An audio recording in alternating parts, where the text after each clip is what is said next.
제가 한번 먼저 봉독하고 여러분 같이 기도하겠습니다. 내가 그리스도와 함께 십자가에 못 박혔나니 그런즉 이제는 내가 산 것이 아니요 오직 내 안에 그리스도께서 사신 것이라. 이제 내가 육체 가운데 사는 것은 나를 사랑하사 나를 위하여 자기 몸을 버리신 하나님의 아들을 믿는 믿음 안에서 사는 것이라. 우리 다시 한번 같이 봉독하시겠습니다. 시작. 내가 그리스도와 함께 십자가에 못 박혔나니 그런즉 이제는 내가 사는 것이 아니요 오직 내 안에 그리스도께서 사시는 것이라. 이제 내가 육체 가운데 사는 것은 나를 사랑하사 나를 위하여 자기 몸을 버리신 하나님의 아들을 믿는 믿음 안에서 사는 것이라. 아멘. 오늘 이 갈라디아서 2장 20절 말씀은 그리스도인의 정체성이라고 할 수 있습니다. 제가 여러분에게 계속 구언약과 새 언약이 뭐냐, 올드 테스타먼트, 뉴 테스타먼트.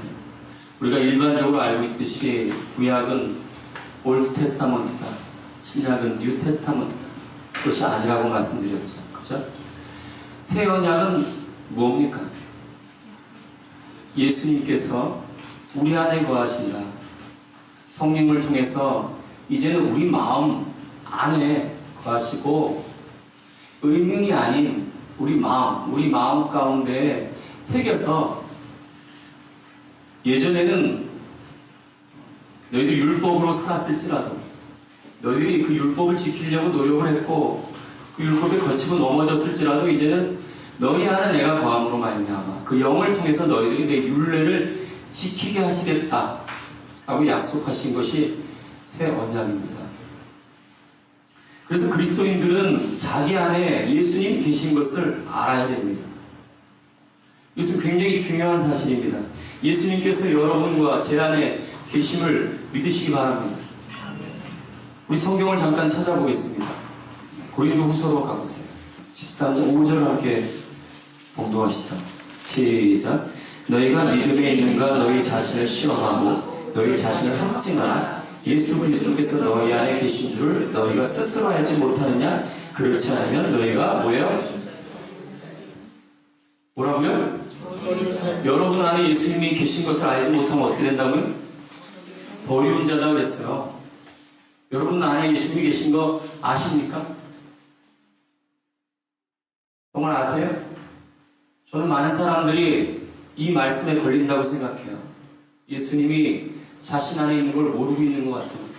실제로 오순절 이후에 성령께서 임하심으로 말미암아 구약의 에스겔이나 예레미야 선지자를 통해서 예언했던 그 예언이 이루어졌어요.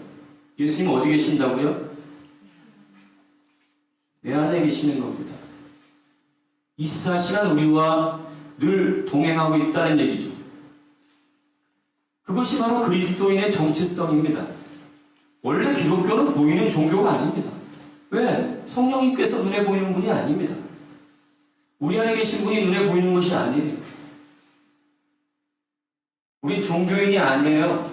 오늘 고린도후서에서 우리가 분명히 말씀하고 있어요. 너희들이 믿음에 있는가 확증하라. 믿음이라는 게 뭐냐? 너희 안에 있는 그리스도다라는 거잖아요. 너희 안에 그리스도가 계신 것을 모르면 너는 믿음이 없다는 얘기잖아요. 그냥 어쩌다가 하나님이 여러분과 제가 어려움이 있을 때 도와주시고 그 어려움 해결해 주시는 정도로 신앙을 갖고 있다면, 우리 안에 예수 그리스도께서 계신 것을 알지 못하면 너희는 버리운 자다. 하나님이 우리 안에 계시다는 거 아닙니까? 아니, 목사와 평신도를 어떻게 나눌 수 있어요? 우리 안에 다 하나님이 계신데 누구는 잘나고 누구는 못난 게 어디 있겠습니까? 그래서 모든 그리스도인은 다 평등한 것입니다. 누가 더 뛰어난 게 아니라는 얘기죠. 확증하라. 너희 안에 그리스도가 계신 것을 확증하라. 제가 고민을 많이 했어요.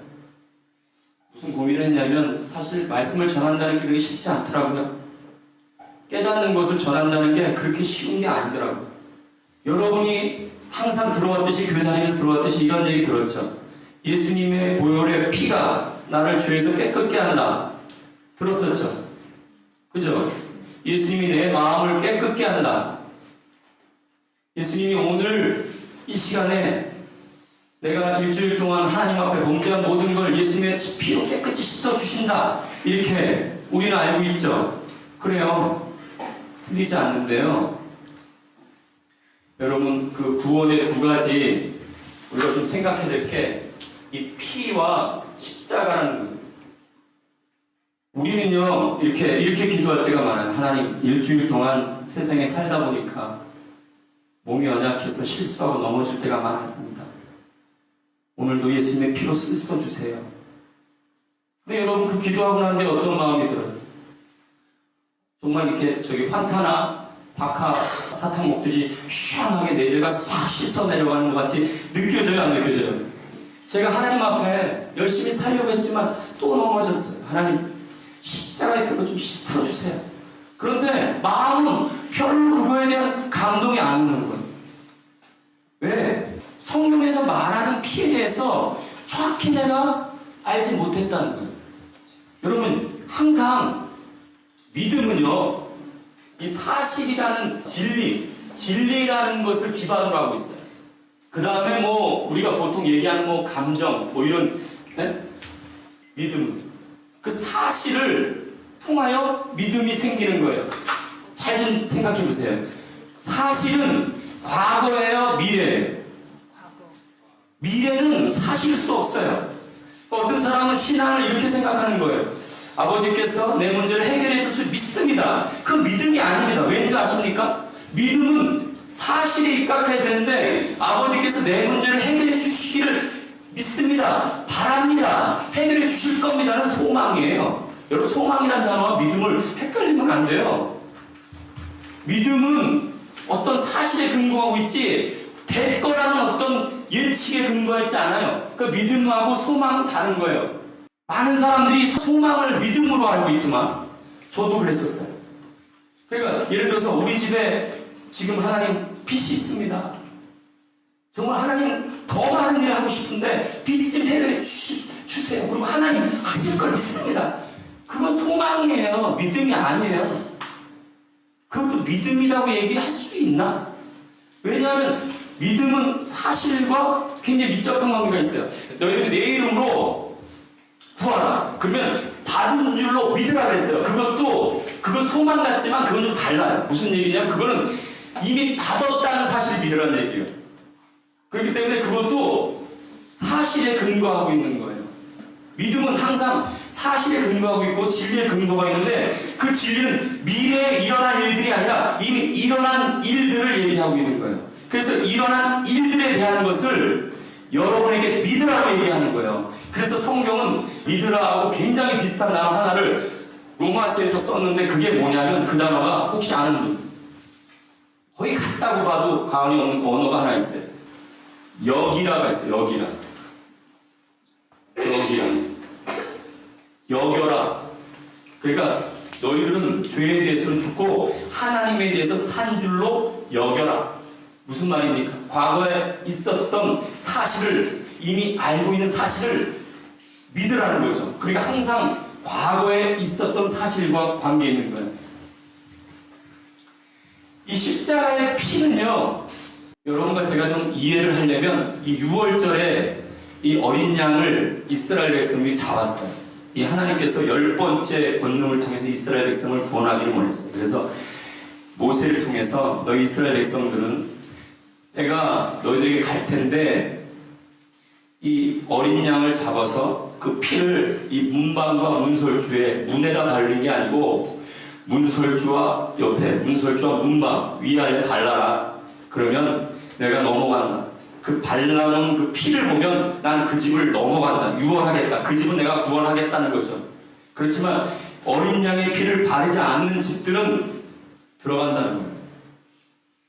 실제로 이스라엘 백성들이 어린 양을 잡아서 문방과 문설주에다가 피를 발랐어요. 그날 밤에 하나님께서 휩쓸었어요. 피를 바르지 않는 집의 장자는 다 죽었어요. 근데 이 피가 무엇을 상징하냐면 바로 예수 그리스도의 피를 상징하는 거예요. 십자가의 피를 상징하는 거예요. 그럼 예수 그리스도의 십자가의 피는 우리를 구원하신다는 것을 분명히 말씀하고 있는데 보세요. 방에 있는 쪽에서 피가 안 보이는데 피는 어느 쪽에서 보여요? 밖에 쪽에서 보이죠. 그러면 그 피가 나를 구원할 때 정확히 보면 그 피는 하나님이 보실 때 하나님이 누구를 통해서 여러분을 보냐면 예수님의 피를 통해서 여러분을 본다는 얘기입니다. 그럼 하나님은 예수님의 피를 통해서 여러분과 제가 죄 없다는 것을 보는 거죠. 왜냐하면 예수님께서 우리의 죄를 대신해서 피를 흘리셨잖아요. 그 피가 생명이라 그랬잖아요. 그러면 우리는 뭘 믿어야 되냐면 피를 가지고 씻어주세요가 아니라 그 피를 주님이 보시는 것을 믿어야 되는 거예요. 이게 좀 이해가 되시는지 모르겠네.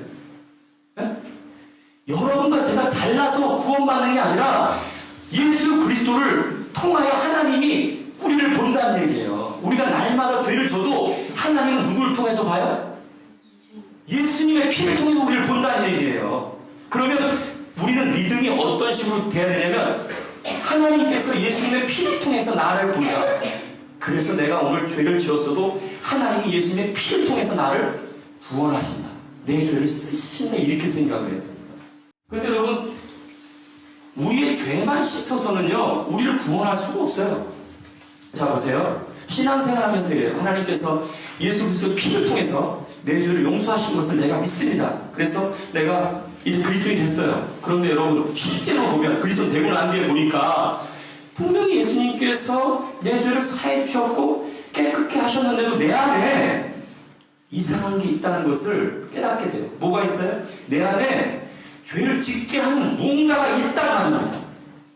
여러분 느끼세요? 느껴요? 아, 이거 느껴야 되는데. 이 피는 그런 의미로 쓰는 게 아니에요. 하나님께서는요, 여러분과 저의 죄만 싹 없애버리고 우리 안에 있는 이 죄를 짓게 하는 본성을 가만히 내버려뒀다면 아무도 구원받을 사람이 없어요. 죄송하지만. 하나님은 피를 인하여 여러분과 저의 과거, 현재, 미래 모든 죄를 용서하셨지만 근본적인 요소, 우리 안에서 나로 하여금 죄를 짓게 하는 그 근본적인 본성을 하나님께서 제압하지 않으면 여러분과 저를 구원할 수 없습니다. 그래서 하나님께서 하신 게 뭡니까? 십자가입니다. 십자가. 이 십자가로 인하여 나로 하여금 진짜 죄를 짓게 하는 본성을 향해서 주님이 말씀하시는 거예요. 그것이 바로 십자가로 인해서 죽었다라고 말씀하는 거예요. 뭐라고요? 죽었다. 너희가 그리스도 예수와 합하여 세례 받음으로 장사된 것을 알지 못하냐? 너는 죽었다는 거예요. 그리고 예수님의 부활하심과 연합해서 너희들은 새로운 생명을 얻었다는 거예요. 이게 죄만 가지고 죄 문제만 해결했다 해서 우리의 문제가 해결되는 게 아니에요. 저도 마찬가지예요. 죄 문제가 분명히 해결됐는데도 내 안에 계속해서 본성이 있는 거예요. 죄를 짓게 하는 뭔가가 있는 거예요. 하나님, 이거는 뭡니까? 나는 분명히 죄 짓고 싶지 않은데도 불구하고, 나는 화내고 싶지 않는데도 불구하고, 난 하나님 뜻대로 살려고 하는데도 내 안에서 그렇게 하지 못하는 뭔가가 있다는 것을 내가 발견하게 된 거예요. 그런데 저는 그거를 오래도록 어쨌든 과거, 현재, 미래의 죄를 다 용서했으니까 나는 죄를 져도 괜찮아라고 생각했던 것입니다. 그런데 그게 아니라고 성경은 말씀하고 있는 거예요. 다시 한번 보죠. 갈라디아서 2장이죠. 자, 다시 봉독하겠어요. 시작. 내가 그리스도와 함께 십자가에 못 박혔나니 그런즉 이제는 내가 산 것이 아니요. 자, 보세요. 뭐랬어요? 예수님께서 십자가에 못 박혔는데 지금 사도 바울은 내가 그 십자가에 나도 같이 못 박혔다라고 얘기하고 있는 거예요. 네? 나도 예수님과 같이 십자가에 못 박혔다. 나도 거기서 죽었다는 거예요. 지금 성경에서는요, 여러분과 저에게 뭐라고 말씀하냐면 내가 성장하고 내가 연습하고 내가 뭔가 훈련해서 환난을 이기라고 얘기하지 않는다는 얘기입니다. 뭐라고요? 환난을 어떻게 이기라고요? 네가 성장하고 네가 믿음이 좋아지고 네가 능력이 있어서 네가 이겨라고 얘기하지 않는다는 얘기예요. 뭐냐? 나는 십자가에 죽고 누가? 내 안에 그리스도께서 역사하셔서 이기라는 얘기지, 내가 열심히 노력하고 내가 힘이 있고 내가 능이 있어서 이기라고 하지 않는다는 얘기를 하고 있는 것입니다. 내가 이제 육체 가운데 몸 안에 살고 있지만 내가 사는 것은 나를 사랑해서 나를 위해서 목숨을 바친 그 예수 그리스도를 믿는 그 믿음 안에서 그분이 내 안에서 사시는 것이다라고 고백을 하고 있는 거예요. 내 안에 사신 예수 그리스도를 알지 못하느냐? 그러면 너는 버리운 자다 이렇게 말씀합니다. 올해도 저는 그랬어요. 신앙생활하면 성장한다고 생각했어요. 성장한다고 생각했어요. 믿음이 성장한다. 여러분 믿음이 성장한다는 말이 뭐예요? 믿음이 성장한다는 것이 마치 얼핏 들으면 내가 확 붙고 있는데 이 어떤 것을 붙잡고 있는 내 힘이 굉장히 강해진다고 생각하지만 믿음은 완전히 맡기는 게 믿음이에요. 그럼 내가 믿음이 성장한다는 것은 더 많이 맡긴다는 얘기 아닙니까? 그런데 우리는 어떻게 내가 성장하고 내가 훈련받고 내가 문제가 다가오면 그것 때문에 내가 잘하고 내가 항상 나아요. 내가 예수 믿어서 내가 드레스타하고 내가 천국 가는 거죠. 그게 아니라는 얘기하는 거예요. 내 안에 계신 그리스도 그분만이 내 생명이다. 너는 십자가에 죽었고 예수 그리스도 안에서 새로운 생명이 되었다. 이제는 네가 살아가는 것은 네 힘으로 살아가는 것이 아니라 네 안에 예수님께서 살아가심으로 네가 살아가는 거다. 그것을 우리에게 설명하고 있는 거예요. 그러면 문제가 다가올 때 이 문제는 결국 내가 더 살아있다는 얘기구나. 자, 고린도후서 12장 한번 가보세요. 무익하게나마 내가 부득불 자랑하노니 주의 환상과 계시를 말하리. 내가 그리스도 안에 있는 한 사람을 아노니 14년 전에 그가 셋째 하늘에 이끌려 간 자. 그가 몸 안에 있었는지 몸 밖에 있었는지 나는 모르거니와 하나님은 아시느니라. 내가 이런 사람을 아노니 그가 몸 안에 있었는지 몸 밖에 있었는지 나는 모르거니와 하나님은 아시느니라. 그가 낙원으로 이끌려가서 말할 수 없는 말을 들었으니 사람이 가 이르지 못할 말이로다. 내가 이런 사람을 위하여 자랑하겠으나 나를 위하여는 악한 것들 외에는 자랑치 아니하리라. 내가 만일 자랑하고자 하여도 어리석은 자가 되지 아니할 것은 내가 참말을 함이라. 그러나 누가 나를 보는 바와 내게 듣는 바에 지나치게 생각할까 두려워하여 그만두노라. 자, 7절 한번 봉독하시겠어요? 시작. 여러 계시를 받은 것이 지극히 크므로 너무 자고하지 않게 하시려고 내 육체의 가시 곧 사단의 사자를 주셨으니 이는 나를 쳐서 너무 자고하지 않게 하려 하심이니라. 8절 시작. 이것이 내게서 떠나가기 위하여 내가 3번 주께 간구하였더니 9절 시작. 내게 이르시기를 내 은혜가 내게 족하도다. 이는 내 능력이 약한 데서 온전하여 지리라 하신지라. 이러므로 도리어 크게 기뻐함으로 나의 여러 약한 것들에 대하여 자랑하리니 이는 그리스도의 능력이 내게 머물게 하려 함이라. 무슨 얘기입니까? 사도 바울은요 3층천을 갔다 온 거예요. 우리가 정말 가고 싶던 하나님의 나라를 눈으로 보고 왔는데도 불구하고 그 안에 사단의 가시가 있었어요. 저는 사도 바울을 보면 하나님께서 어떻게 하나님의 사역자들을 다루는지를 알겠어요. 사도 바울은 다른 제자들과 다르게 하나님 만날 때 어떤 식으로 만났는지 아십니까? 12제자 중에 11제자는 예수님이 따라오라 하면 그냥 따라왔는데 바울은 어떤 식으로 만났냐면 담의 색에서 눈이 멀어버렸어요. 좀 특이하지 않습니까? 근데 여러분 다른 사도들과 사도 바울이 어떻게 다른지 좀 아시나요? 어떻게 다릅니까? 사도 바울과 다른 제자 11제자가 어떻게 달라요? 성경 읽어보면 다른 제자들은요 무식했어요. 그거 아시죠? 다른 제자들은 굉장히 무식해서 어부에 불과했어요. 근데 사도 바울은 어땠습니까? 지식이 굉장히 많은 사람이에요. 지금 빌립보서에서 얘기하면 내가 바리새인 중에 바리새인이고 내가 다소스 출신이지만 예루살렘까지 유학을 왔다는 거죠. 태어날 때부터 자기는 로마의 시민권을 갖고 있었다는 것입니다. 우리가 약할 때 그때 강함 되신 분이 하나님이다라고 사도 바울이 고백하고 있는 거예요. 그러면서 13장에서는 더 강하게 너희 안에 그리스도께서 계신 것을 알지 못하느냐? 그럼 너 버린 자다. 무슨 말입니까? 내가 살아가는 이유와 목적이 내 힘으로 살아가는 것이 아니라 내 안에 그리스도께서 사는 거라는 것을 지금 강력하게 우리한테 얘기하고 있는 거 아니겠습니까? 사도 바울이 30천까지 갔다 오고 그런 놀라운 정말 다른 사람이 경험할 수 없는 세계를 보고 왔어요. 그런데 자기 안에 사단의 가시가 있어요. 그런데 사도 바울은 오히려 그 약함이 오히려 주님의 강함을 드러낼 수 있는 내 안에서 주님의 역사가 나타날 수 있는 기회다. 여러분 연약합니까? 희망이 있는 겁니다. 연약할 때 하나님의 강함을 경험할 수 있는 유일한 찬스입니다. 찬스, 기회. 여러분 이스라엘 백성들이 말이죠. 하나님의 놀라운 능력을 통해서 애굽에서 구원을 받았어요. 6월절에 아까 말씀드렸듯이 어린 양의 피를 통해서 구원을 받았어요. 광야에 나왔어요. 광야의 길을 정말 어려운 가운데 지나서 이제는 가나안에 들어갈 아주 중요한 찬스 앞에 왔어요. 자 보세요. 가나안이라는 것은 영적으로 하면은 여러분과 제가 들어갈 안식이고 문제 해결이에요. 근데 가나안 앞에까지 왔어요. 자 잘 들으세요. 가나안까지 왔는데 그때 정탐꾼을 보냈어요. 실상을 보게 했어요. 정탐꾼이 가가지고 보고 온 다음에 보고를 하는데 보니까 뭐라고 보고하냐면 정말 맞습니다. 저 가나안 땅은 정말 하나님께서 우리에게 예비하신 어마어마한 그런 정말 조건 뿌리 크는 그런 약속의 땅입니다라고 고백하면서 오면서 두 사람이 막 그 과일을 이렇게 갖고 오지 않았습니까?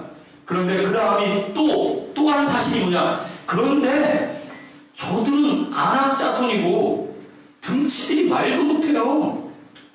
견고한 성이라 뚫기가 불가능해요. 우리는 저들에게 비하니까 뭐라고요? 메뚜기 같아요. 그랬어요. 자 보세요. 지금 이 사도 바울의 관점으로 보면 지금 이스라엘 백성들이 지금 실제 상황이 뭐냐? 나는 메뚜기 같고 저기는 정말 장사, 거인이 엄청 파워풀해요. 그러면 실제는 내가 그를 이길 수 있는 힘이 있어요? 없어요? 없죠. 그런데 하나님은요, 이때 하나님께서 역사하려고 하시는 거예요. 들어가라고 말씀하시는 거예요. 지금 상황이 너희들이 약하지? 그러니까 내가 할게. 너희들 약함을 내가 알아. 내가 할게. 들어가. 라고 얘기하는데 그들은 아니에요. 나는 너무 약해요. 나는 메뚜기 같고 저들은 너무 안악자손이고 강대해요. 나는 도저히 들어갈 수가 없어요. 라고 얘기하고 있는 거예요. 그리고 실제로 들어갔어요? 못 들어갔어요? 못 들어갔어요. 그런데 여러분 성경을 잠깐 찾아보시겠어요? 신명기 한번 가보세요. 신명기 9장 한번 가보세요. 자, 1절에서 5절까지 함께 봉독하시겠어요? 우리 내용을 생각하시면서 함께 봉독하시겠습니다. 시작. 이스라엘아 들어라. 내가 오늘 요단을 건너 너보다 강대한 나라들로 들어가서 그것을 얻으리니 그 성읍들은 크고 성벽은 하늘에 닿았으며 그 백성은 내가 아는 바 장대한 아낙 자손이라 그에게 대한 말을 내가 들었나니 이르기를 누가 아낙 자손을 능히 당하려 하거니와 오늘날 넌 날라 내 하나님 여호와께서 맹렬한 불과 같이 내 앞에 나아가신즉 여호와께서 그들을 파하사 내 앞에 엎드러지게 하시리니 여호와께서 내게 말씀하신 것 같이 너는 그들을 쫓아내며 속히 일어날 것이라. 내 하나님 여호와께서 그들을 내 앞에서 쫓아내신 후에 내가 심중에 이르기를 나의 의로움을 인하여 여호와께서 나를 이 땅으로 인도하여 드려서 그것을 얻게 하셨다 하지 말라. 실상은 이 민족들이 악함을 인하여 여호와께서 그들을 내 앞에서 쫓아내심이니라. 내가 가서 그 땅을 얻으면 너의 의로움을 인함도 아니요 내 마음이 정직함을 인함도 아니요 내 민족의 악함을 인하여 내 하나님 여호와께서 그들을 내 앞에서 쫓아내심이라. 여호와께서 이같이 하심은 내 열조 아브라함과 이삭과 야곱에게 하신 맹세를 이루려 하심이니라. 잘 보세요. 자 보세요. 실제로 지금 하나님께서는 그 막판에 가나안 땅 앞에 두고 실상은 하나님이 더 잘 알고 있어요. 그들은 아낙 자손이고 힘도 되게 세다는 걸 너무 잘 알고 있지만 하나님은 그들을 하나님의 힘으로 물리침으로 말미암아 너희들이 그 안에 들어갈 것이다라는 얘기예요. 그런데 들어가고 난 게 너희들이 너희들 힘으로 들어갔다고 생각하지 마라는 얘기예요. 너희들 의로움이 아니라 곧 여호와께서 약속하시는 약속을 이루기 위해서 들어갔다는 것을 너희들이 알라는 얘기를 지금 하고 있는 거예요. 여러분과 제가 삶 속에 살다 보면 문제가 굉장히 많이 우리 앞에 다가오게 돼 있습니다. 그런데 실상 하나님 사람들은요, 그 문제의 핵심을 봅니다. 문제는 분명히 내가 이길 수 없는 문제입니다. 나는 거기를 뚫고 나갈 수 없는 문제입니다. 그런데 그 안에, 내 안에 계신 그리스도께서 나에게 말씀하시길 너는 할 수 없지, 내가 한다라고 말씀하고 계십니다. 이 믿음을 소유한 사람은 삶 속에서 하나님의 역사를 경험할 줄 믿습니다. 하나님의 역사를 경험하시기 바랍니다. 이스라엘 백성은요, 그 가나안 땅 앞에서 결국은 포기하고 도망갔어요. 그들은 40년 동안 계속해서 광야에서 만나 먹고 살았어요. 그 만나 먹고 가나안 땅에 들어가지 못하고 광야에서 다 멸망당했어요. 많은 그리스도인들이요, 어떤 문제가 다가오면 이스라엘 백성처럼 포기합니다. 왜? 포기할 수밖에 없습니다. 포기하지 않으려니까 다른 방법을 쓰는 거죠. 이방인의 도움을 청하는 거죠. 이스라엘 백성들이 계속 그랬어요. 통일왕국 시대에 북왕국 이스라엘이고 남왕국 유다가 어려운 일만 생기면 아하스 같은 인물도 마찬가지예요. 이사야가 그래요. 왕이시여 두려워하지 마소서. 여호와 하나님께서 저에게 계시를 주셨는데 왕이 충분히 이긴답니다. 아하스가 뭐라 하는지 아십니까? 뭐 말도 안 되는 얘기하고 있어. 저들이 지금 얼마나 많은데, 인구가 얼마나 많고 얼마나 많은 대군이 오는데 내가 이겨. 그러고는 다른 민족에게 도움을 청하는 거예요. 그때 이사야가 얘기한 놀라운 예언이 있어요. 처녀가 잉태하여 아들을 낳으리니 그 이름 임마누엘이라 하리라. 이게 무슨 뜻이냐? 처녀가 애를 낳을 수 있냐? 없지. 하나님은 하신다는 얘기예요. 그게 메시아 예언에 들어가는 거예요. 아하스, 너 여자가 혼자 애를 낳을 수 있어? 없지? 하나님은 하셔. 이 얘기예요. 우리가 눈으로 봤을 때는 도저히 불가능한 거예요. 이걸 내가 어떻게. 근데 하나님은 아니라는 거예요. 여러분, 하나님은 언제 경험하겠습니까? 하나님을 경험해서 사실을 경험해야 믿음이 자랄 거 아니겠어요? 불가능한 속에서 나에게 역사하셔서 그 하나님의 능력을 경험해야 내가 믿음이 자랄 거 아니에요? 더 많이 맡길 거 아니겠어요? 이스라엘 백성이 가나안 땅 그 눈앞에 두고 열등감에 빠진 거죠. 저는 그 신앙의 열등감이 되게 많다고 생각해요. 열등감. 나는 이래서 저 사람보다 못하고, 난 이래서 저 사람 못하고, 난 이래서 주의를 이래서 못하고, 저래서 못하고. 신앙의 열등감 때문에 포기하고 돌아가는 그 이스라엘 백성과 다르게 나중에 여호수아가 정탐꾼을 보냈을 때요, 그 여리고성 안으로 들어갔어요. 이 정탐꾼이 들키는 바람에 라합이라는 기생의 집에 들어갔거든요. 근데 그 라합의 기생이 이 두 정탐꾼을 숨겨줬어요. 왜냐하면 라합이라는 기생은 굉장히 지혜로워서 사실을 알고 있었어요. 그래서 숨겨뒀어요. 그리고 그 정탐꾼 둘에게 이런 얘기를 합니다. 우리 한번 그것도 한번 찾아봤어요.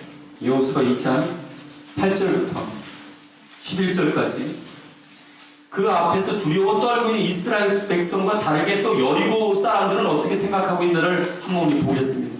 자, 2장 8절. 자, 함께 8절부터 11절까지 시작.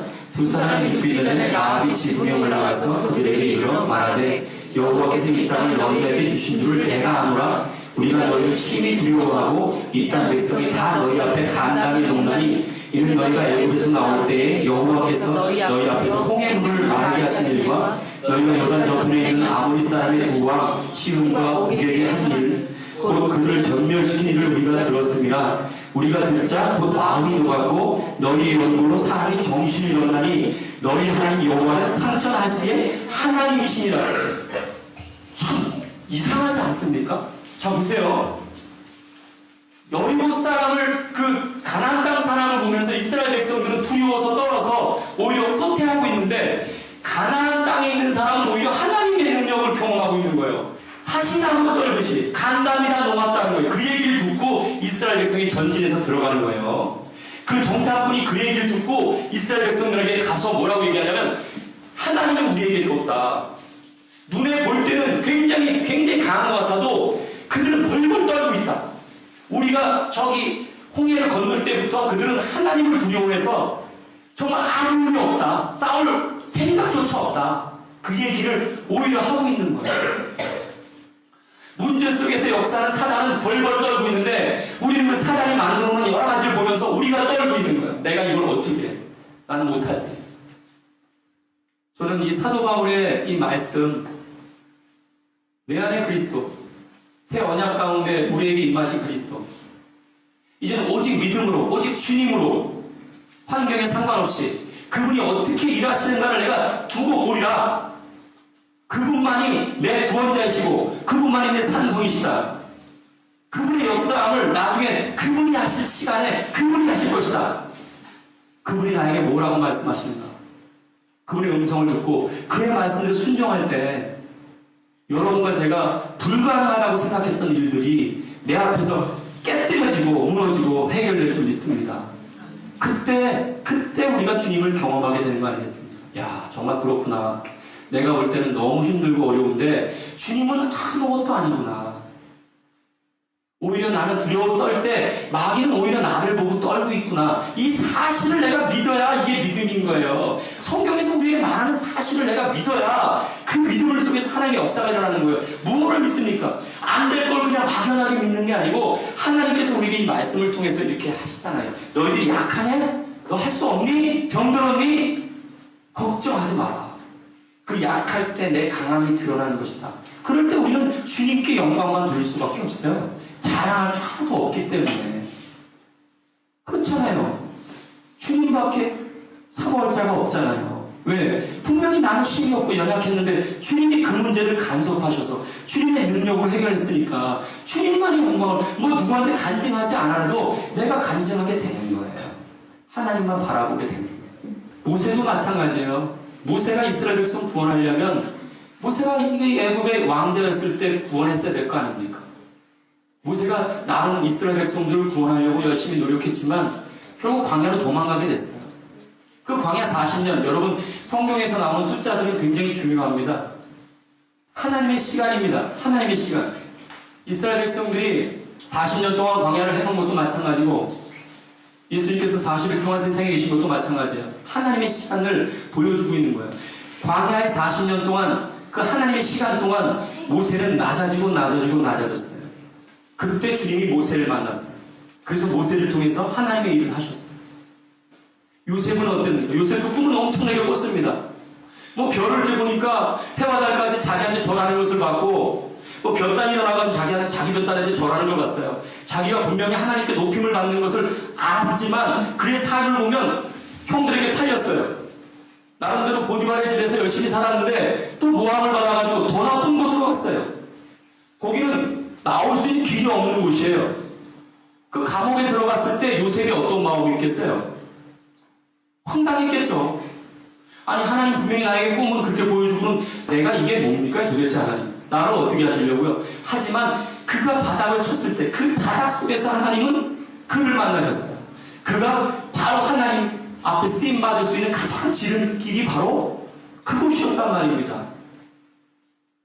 야곱은 어떻게 했습니까? 야곱이 얼마나 머리가 좋았습니까? 형을 2번이나 속였습니다. 형은 완전히 속아 남아서 축복 다 받았습니다. 자기 라반의 삼촌에 가서도 거기서도 또 놀라운 기치를 발휘해가지고 딸 둘, 또 엄청난 재산을 가지고 나왔어요. 하지만 그가 야곱 강가에서 하나님 만날 때는 다 내버리고 혼자 단둘이 하나님을 만났어요. 그런데도 끝까지 이기려고 이겼죠. 한 높여 부러졌죠. 저는 사도 바울이 하나님 만날 때도 눈이 멀고 또 하나님 앞에 놀라운 권능과 능력을 통해서 지금 신약 성경에 수많은 서신서들을 다 사도 바울이 썼잖아요. 그만큼 하나님을 경험한 그 사람은 오히려 하나님 앞에 사단의 가시템에 기도하게 되고 그것 때문에 오히려 약함을 느끼면서 하나님께서 나의 약함을 통해서 내가 본성적으로 갖고 있던 능력이 많음에도 불구하고 이것을 사용하는 것이 아니라 하나님이 나 자신을 사용하는 것이 아니라 그분이 나를 통해서 역사하시려고 하시는구나. 빌립보서에서 그렇게 얘기하잖아요. 내가 주님을 아는 고상함을 인하여 모든 것을 다 해로 여긴다. 내가 갖고 있는 모든 것을 다 해로 여기고 배설물로 여긴다. 왜? 주님을 아는 그 고상한 지식이 내한테 중요하기 때문이다 라고 말씀하고 있는 거예요. 전 진짜 여러분과 제가 그리스도인이라면 이제는 내 안에 계신 그리스도께서 나를 통해서 역사하심을 경험하시기 바랍니다. 환경에 너무 민감하지 마세요. 무엇을 조소하면 누구든지 할 수 있어요. 우리 대부분 이렇게 기도해요. 하나님 아버지 저에게 모두 주시고 모두 주시고 모두 주세요. 그럼 내가 이거 하겠습니다. 그런데 하나님 그렇게 얘기하지 않습니다. 네가 십자가에 죽어라. 그럼 내가 너를 통해서 일하마. 실제로 교회사를 읽어보면 수많은 하나님의 사람들은 그렇게 또 성경에 많은 사람들이 그렇게 쓰임을 받았어요. 그런데 우리는 거꾸로 가고 있어요. 언제부턴가 소망을 믿음으로 생각하고 있고 내가 훈련받아서 내가 열심히 해서 뭔가 내가 뛰어나게 돼서 그래서 내가 어떤 일을 하려고 한다는 거죠. 그래서 고린도전서 1장 보면요. 너희들 주를 봐라. 너희 갖고 있는 자가 몇 명이나 되느냐. 오히려 예수님도 기도했어요. 하나님 이 놀라운 계시를 똑똑한 사람이 아니고 지혜로운 사람이 지혜 없는 자들에게 준 것이 너무나 감사합니다. 예수님께서 제자들이 막 다퉜어요. 누가 강하냐, 누가 위대하냐, 누가 높으냐 강해 얘기할 때 예수님께서 어린아이를 딱 데리고 와서 이같이 자기를 낮추는 자가 높은 자가 되리라. 너희들은 낮추는 자가 무슨 얘기입니까? 약한 자가 강해진다는 얘기 아니겠어요. 목사가 더 낮아질 때, 가정의 가장이 더 낮아질 때, 아내가 더 낮아질 때, 그때 가정이 살아나는 거예요. 내가 죽은 거예요, 내가. 여러분, 하나의 미랄이 떨어져가지고 그 미랄이 그대로 있으면 아무 열매도 맺지 않는 거예요. 근데 그 미랄이 썩어지면 그때는 30배, 60배, 100배의 열매를 맺는다. 그 미랄, 자신이 썩어지고 자신이 죽어야 하나님의 능력이 나타난다는 얘기를 하는 거예요. 그게 그리스도인의 삶의 방식이에요. 잊지 말아주세요. 기도하겠습니다.